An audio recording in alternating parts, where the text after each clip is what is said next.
I have an example for you today of a Republican brutally being fact-checked on live television and having no other option other than to admit, hey, you know what I just said was a lie.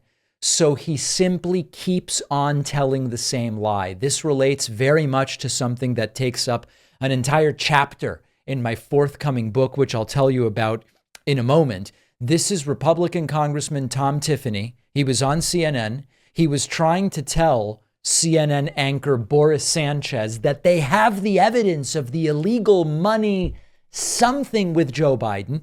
Boris Sanchez fact checks him and says, not only is what you're saying not true, it didn't even happen when Joe Biden was vice president.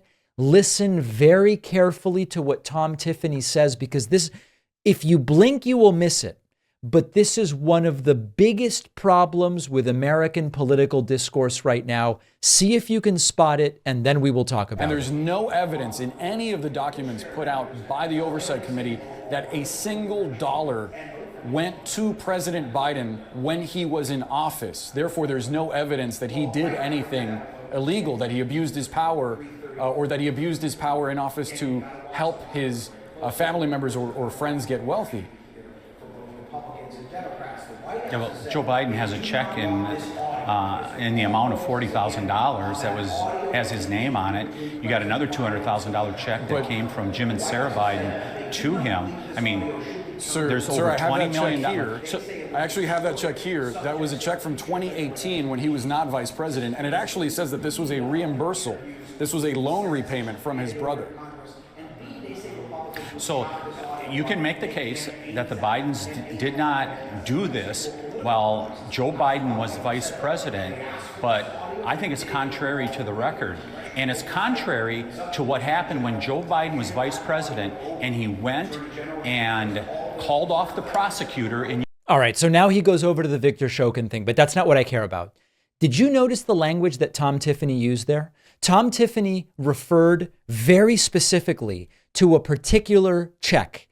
And then they put up the checks and they said, we've got these checks. These checks are not from when Joe Biden was president or vice president of the United States. And Tom Tiffany goes, well, you can make the case that he was not vice president at that time. That is not a matter of opinion. In March 2018, Trump was president. Biden was neither VP nor president. That language that you just heard is at the center of one of the biggest disasters in American political discourse. And when both sides deserve blame, I blame both sides. On this issue, it is almost exclusively the purview of the American right wing to introduce a matter of opinion language when things are just facts. I have an entire chapter in my forthcoming book called What Are Facts? And in the chapter, I explain, sometimes the question is, what are the facts? Okay? When we have a disagreement as to how much of the budget went to, I don't know, funding food stamps, we have a question of what are the facts about that? We just have to find the number. What percentage of the federal budget went to food stamps? But we have a different problem in American political discourse right now, which is one side increasingly thinks that stuff that is just a matter of fact is actually a matter of opinion. When it comes to, I don't know, did the vaccine cause 17 million deaths, which of course it did not, the COVID vaccine. There are people who say when they are presented with all of the data telling us the vaccine has not caused 17 million deaths, they go, well, listen, I believe that it has. I have a different perspective, as if that is just as valid. And what you might hear deep in there is the same sort of my truth stuff that the right criticizes of the left as being this postmodern diversion from reality. People like Jordan Peterson and others criticize the left by saying, you know, you've got these leftists who just believe anything that they want to be true could be true. They often apply it to trans issues or whatever else. When these right-wingers introduce language about opinion, when we're talking about factual matters, who was president March 2018? It wasn't Biden. Who was vice president 2018? It wasn't Biden.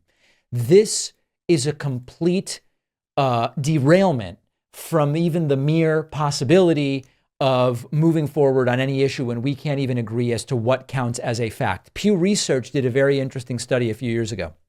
They took participants and they gave participants 10 statements.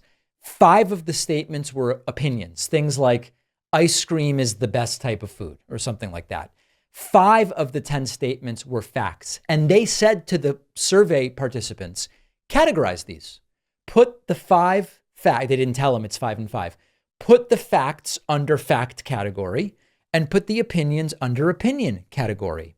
And only 26% of respondents correctly categorized all 5 factual statements as facts.